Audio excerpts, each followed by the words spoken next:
Alright, so welcome back to particle physics and a standard model. This is lecture 13. Okay, so last time we brushed up the concepts of angular momentum and total angular momentum and its associated quantity, the spin angular momentum that you see only in quantum mechanics, and then we saw how to add angular momenta and hence how to add spins and determine that mesons have integer spins and baryons containing 3 quarks should have half integer spins, right. And we also worked out what values should be taken by the total angular momentum of mesons, and in particular we saw that that should also take integer values, correct. So let us end our discussion on angular momentum with what is known as Klebsch-Gordon decomposition. So no discussion of angular momentum in quantum mechanics is complete without this, right. So what is that? Klebsch-Gordon decomposition, which is a very useful tool to determine probabilities of certain states. Okay, let us see what it is. So let me write the equation first and then explain what it is. If I had a state described with 2 particles, one with total angular momentum J1 and then the Z component M1, the other with J2 and M2. Okay, these need not be just 2 particles, these could be just 2 different states themselves. Okay, but I am combining them together to form one single state. Alright. There may arise situations where I want to know the probability that I can measure the total angular momentum as J in particular, some J. Okay, this is the reverse of what we had seen before, right. So J, if the total angular momentum was J, then you know the total angular the eigenvalues could have ranged from J1 minus J2, the absolute value, all the way to J1 plus J2, right. This is sort of the reverse problem. If I had a state, if I had already measured a state in J1 M1 and J2 M2, I want to know what is the probability that the total angular momentum is some capital J. Okay, so if I put it that way, what should the values of J range from, capital J? I just said it, right. It should go from the magnitude of J1 minus J2 all the way to magnitude of J1 plus J2, correct.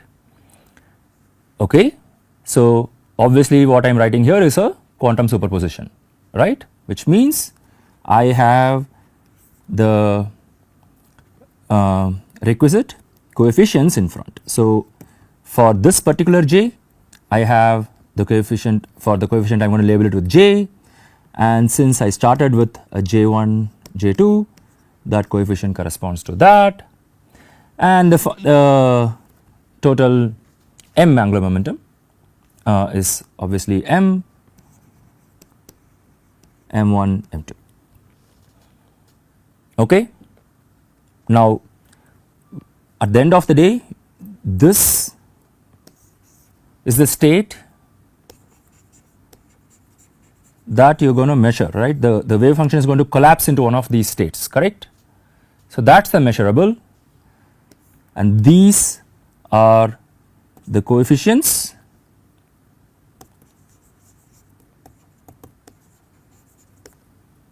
right, which you can derive from everything that we learnt about angular momentum in quantum mechanics before, right. We are not going to do this in this course, you can look up how to do this derivation, but it is not so easy, sorry, it is not so hard, right. It is not trivial, but it is not hard either, alright. So since these are derivable, you can look them up in tables that are provided all over the place on the internet, in textbooks and so on. Griffiths has one such table, okay. So this coefficient or these tables are called Klebsch-Gordon. coefficients.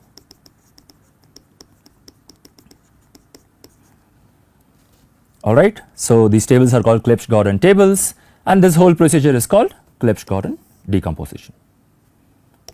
Okay, so alright, this might sound a bit abstract, but let us look at a real life example. This is given in, for example, Griffith's worked out example, I believe it is 4.3, go look this up in chapter 4. So it goes like this, right. You can always prepare an electron in a hydrogen atom, right, with some angular orbital momentum L and the corresponding orbital momentum z component of the orbital momentum, orbital angular momentum Lz. Okay. So that corresponds to the J1M1 here now. Okay, do not be thrown off by the notation here. Okay, this is a generic notation, but it could apply to any kind of angular momentum, right. So now I am writing the orbital angular momentum, but of course the electron also has a spin. So I can also specify what the spin is, correct. How do we usually write this? We write it like this also, right. So I am just going to write both the notations. So this basically describes all the angular momentum quantum numbers of an electron in a hydrogen atom, once I specify what L and Lz and all that are, right. Now given this, I might ask, what is the probability of finding the electron in a state given by basically capital J, right, that is J comma basically Jz, let us just say that. The Z components add, right, Lz plus Sz is basically Jz, right. In other words, if I apply the J square operator, then I should get J times J plus 1 as the eigen value, right. So what is the probability of measuring a J square of a certain eigen value? So this is the kind of real life question that can be answered using Clebsch-Gordan decomposition. Okay, so there might be 1 or 2 assignment problems on this. All right, beyond that we won't be worrying about it too much for this course. Okay, so that done, we are done with the eigenstate, eigenvalue aspects of angular momentum. Let us go on to other fun aspects of spin itself. Okay. So let me open a new page for that. We are going to get used to the notion of spinors. Okay, and I am going to write this because this is important. Spinors in quantum mechanics. Okay, this is not spinors in quantum field theory. Okay, these two have the same name, but they have kind of little to do with each other. Okay, do not get confused. So later on we will encounter spinors in quantum field theory. In my opinion, this is what should be called spinors, the quantum field theory one. The one in quantum mechanics, in my opinion, should be called spinors, because this is literally something that you put into a spin rotations in real space, that which carries the quantum mechanical spin, whereas spinors in quantum field theory are a completely different beast. We will see what they are when we learn about Lorentz group representations and all that. Okay. So what are spinors in quantum mechanics then? What does this word imply? These are basically representations of spin half states. Spin half states are fermions, right? All fermions are not spin half states, they can be any half integer state, but all spin half states are fermions, correct? Okay. So that would automatically mean that the z component has eigenvalues plus or minus half, correct? But I do not have to always specify the z component this way. So one trick I can do, which we have already used implicitly, is to represent these states in the ket notation with an up arrow and a down arrow, spin up, spin down, correct? Okay. Further, I do not have to stick to the ket notation, right. So this is s comma sz, right, that is the notation I am writing it in here, but the ket notation I can use matrix notation obviously, right. Often matrix notation turns out to be a lot more useful. So the spin minus half state I am going to represent with a 0 comma 1 0 1 with a 2 row column, single column, and the spin half state, the up state I am representing with 1 comma 0, right. Okay. Now should these states, you know, should a spinner, a spin half state always exist only in one of these two? No, not necessarily. Remember that we arbitrarily chose the z component to be the state, to be the operator that we measure simultaneously with the total spin angular momentum, right. So it could have been in any direction, basically the spins could be pointing in any direction, right. So generically I can write a spinner as some coefficient of you know, the up but in the z direction and then down in the z direction, right, as long as obviously alpha squared plus beta squared, of course these can be complex numbers, so I am taking the absolute value, as long as they add up to 1, right, very good. Okay, that is some good brush up. So if I can represent the spin states with 1 0 0 1 and other combinations, right, as long as I can represent the spin states with a 2 cross 1 matrix, a column matrix, then I should be able to represent the spin operator also as a matrix, right, stands to reason, correct. So who remembers what these operators look like? These are some famous matrices, correct. So what is this?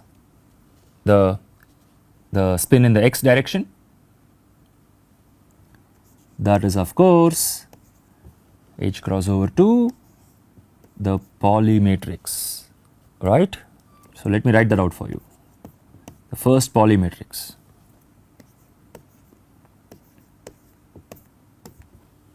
correct. And similarly Sy is the second Pauli matrix. So I think I am getting the signs correct, but it is up to you to really check it, alright. And of course this should be easy to guess because this is the direction that we chose for our reference, it is just 1 minus 1, right. Now who remembers the commutation relations and the anti-commutation relations of Pauli matrices? If you do not, I very highly recommend deriving for yourself, okay, the commutation relations and the anti-commutation relations. You have to do this once on your own, it is very easy, I have just written down all the matrices for you, right. So go ahead and do this and you will never forget it, okay. This is one of the most important things you should remember in quantum mechanics, in physics, in the all of physics, okay. But I am going to write down the answer now in a shorthand notation. Both the commutation and the anti-commutation relations can be simply written this way, with the indices, the I and j obviously run over x, y and z, right. So sigma I sigma j is delta ij, which is the Kronecker delta, plus I, this is a complex I, okay, do not get confused with the index, the Levi-Civita tensor epsilon ijk, completely antisymmetric tensor, remember, times sigma k. So you can check for yourself, right. If I is equal to j, then it does not vanish, right. That is exactly when it does not vanish, the anti-commutator does not vanish, so I just get a delta ij, but then when I equal to j, the second term vanishes, correct. When I is not equal to j, you keep the second term in the commutator, correct, but then check for yourself what happens in the anti-commutator, right. You can manipulate all the indices and check, cross check against what you got. Okay, that is excellent. So we can go on to the other aspects. All right. So now that we have written the operators this way, it is not hard to guess what the eigenvalues are. The eigenvalues are always going to be plus half and minus half, correct. But what could the eigenstates look like? This also I highly recommend for you to go and derive yourself. You know how to do, how to write the characteristic equation and get the eigenstates and the eigenvalues, right, the eigensystem. So I am going to write down for one of these cases, for Sx, how the eigenvalues look like, sorry, eigenstates look like, or said differently, the eigenvectors would look, this is the usual notation, or at least the notation used in Griffiths. One of the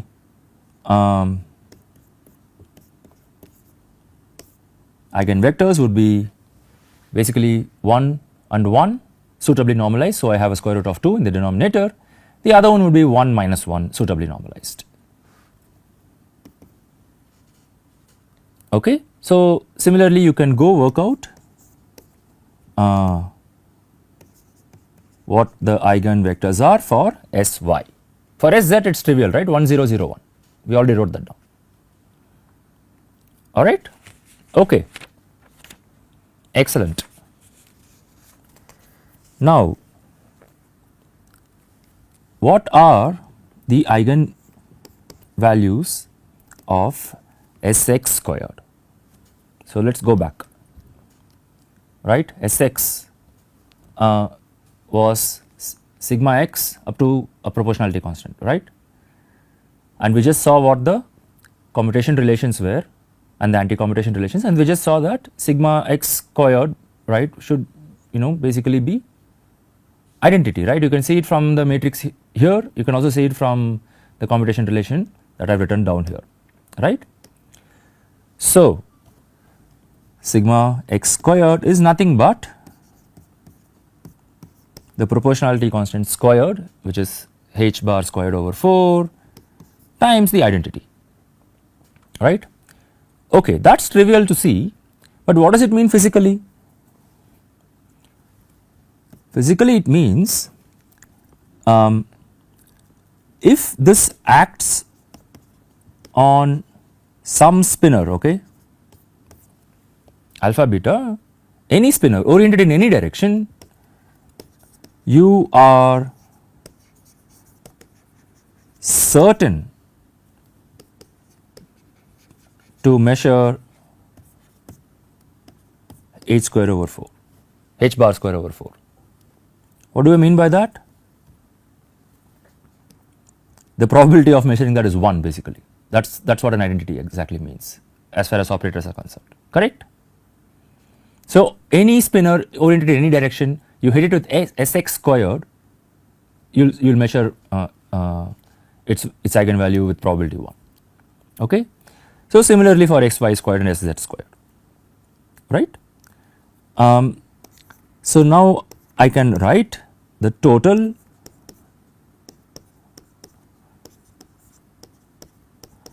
angular momentum sorry, spin angular momentum, the square of course, as this. What would this give me as the eigen value? Again, if I hit it on any spinor oriented in any direction, I am certain to get the eigen value as 3 h bar squared over 4, right. Well, in a sense we knew this already, right. I did not have to do this in this way. Why is that? Because we knew that the eigen value of the s square operator was small s square, for the s square operator the eigen value was s times s plus 1, right, small s times s small s plus 1, of course with an h bar square, correct. And obviously if I now plug in s is equal to half, I am getting 3/4 h bar square. So we knew this already, we are just cross checking all this by actually explicitly writing down one representation of matrix operators. Okay, excellent. Then what is the use of writing all these spinors? Well, it gives you one way to represent the spinors with matrices, but what is the real use of all this? Okay. Why do we call them spinors? I told you in quantum mechanics I would like to call them spinors, right. What do I mean by all that? Well, you can obviously take a spinor again oriented in some direction and rotate it, okay, with some operator. For now I will put a question mark here, rotate it and get another spinor. And when I say rotate, I do not mean rotate in some Hilbert space or rotate in some abstract space. No, I mean real rotation, rotation in real space, in the real 3D space that you are sitting in. Okay, how can this be done? So obviously we can think of a suitable rotation operator. I am going to call it U, and since I am talking about rotation, I can think of a rotation angle, correct. Not only that, I have to orient the rotation, right, in a certain direction, correct. I have to do the rotation around a certain direction, correct. That means it is not just theta, it is a theta vector, okay. So let me once again clarify, what does this theta vector mean? It means I am doing the rotation along some direction, okay, which points along some theta vector, some theta cap, right, in xyz plane, right, with magnitude theta. So that is what this shorthand notation means, okay. Now what is this u of theta? So go look at Griffiths for how this comes about, okay. This u of theta, this operator turns out to be, so here you go, exponential of the following matrix, theta dot sigma vector over 2, okay. It should be easy to guess what the sigma vector is, right. It is nothing but, I am just writing the Pauli matrices on some 3-dimensional plane basically. The 3 Pauli matrices you can represent in some space, okay, as a vector, right. That is what I have done, the 3 components, the three matrices, right. Okay.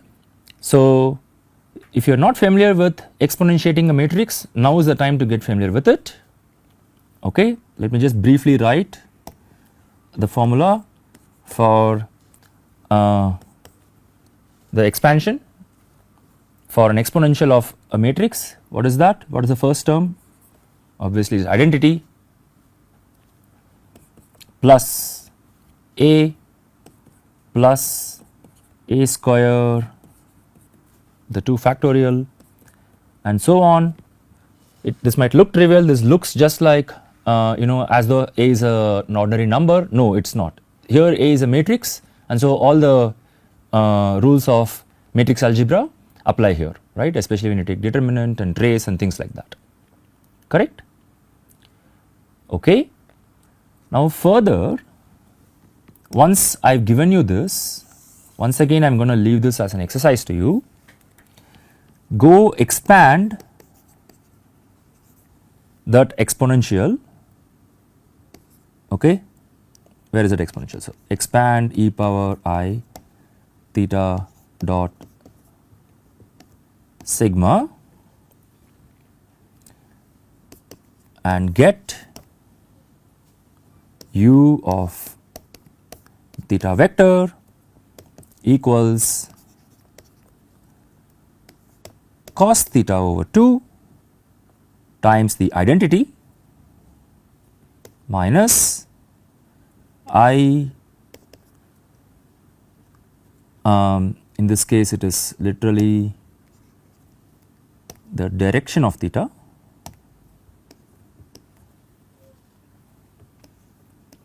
dot sigma sin theta over 2. Okay. This is how you rotate the spinors. Okay.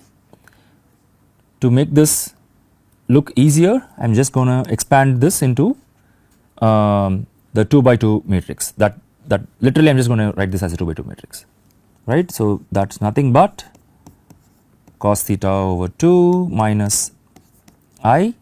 What is this now? This is theta z, right. That is the only polymatrix that has a diagonal element, correct. So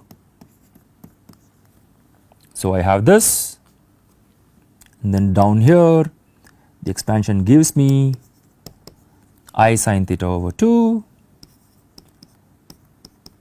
There is a nice pattern to this, as you can see, right. Once you write it down, it looks a bit intuitive, correct. So minus I sin theta over 2 theta x minus, right, because I know this has to be unitary, correct.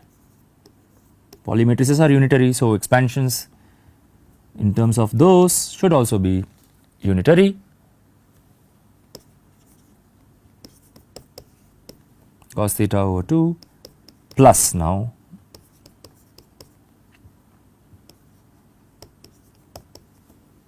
okay, very good. That now is the operator that you would use to rotate spinors in real space. Okay, get used to looking at this operator a bit. All right. So let us look at 1 or 2 examples of what this operator will do for you. Okay. Suppose my theta was actually a 2 pi rotation around the y axis. Okay. I am taking my spinor wherever it is pointing, and then I am going to rotate it around the y axis, right. You can use your wrist to rotate it, right. Okay. What is going on then? What would you get as u?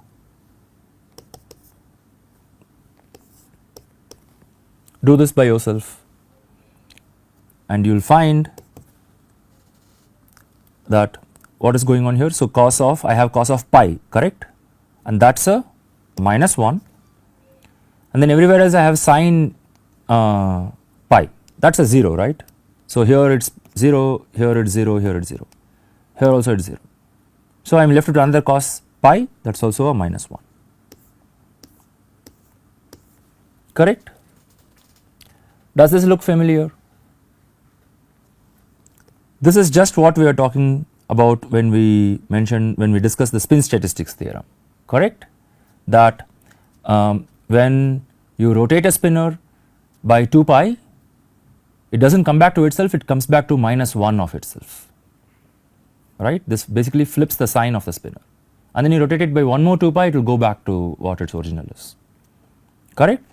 And this is a very unique thing about spinners, it is a very quantum mechanical thing, and in quantum mechanics it is possible, right. Why is that? Because in quantum mechanics the real observable is the square of the mod of the wave function, which is what gives you probability densities and so on. That is really what is observable, right. So it should not really matter if the wave function, in this case represented by the spinner, right, that state picks up a minus sign, right. It is okay if it picks up a minus sign. So that is what is going on, and since spin is a purely quantum mechanical concept, it is totally allowed, and it does make use of its freedom in nature, okay. So let us look at one more example and then I will close this lecture. So let us take theta to be just pi. Again, without loss of generality, I am going to make this point in the y direction. So what happens then? If I rotate by pi, what do you expect? You generally expect, we usually say at 180-degree turn, right, that is what it is. Does this happen for spinners also? We can check that. Once again you see that, see what happens to cos theta here, see what happens to sin theta, okay, here, here, here and so on, alright. So I am not going to do it right now, this is for you to check, I already did one matrix for you, right. But the net result is that if I apply it, if applied to 1 0, that is the simplest case, right, a spinner pointing in the z direction upward, it should give me basically 0 1. So I flipped the spin, and vice versa, if I apply to 0 1, it should give me 1 0, okay. It should be very easy to check, alright. Okay, so I will end here, and then in the next lecture we will see more general cases of unitary matrices such as the ones that we have been dealing with, and then we will see how the space of spinners lives in what is known as an SU2 group, and that the set of all these rotation matrices constitutes the SU2 group, and that is our gateway to continuous symmetries, group theory and so on. This is something that we have already seen in non-relativistic quantum mechanics, but we will see more and more versions of this when we move on to quantum field theory, okay. Alright, thank you then, see you in the next class.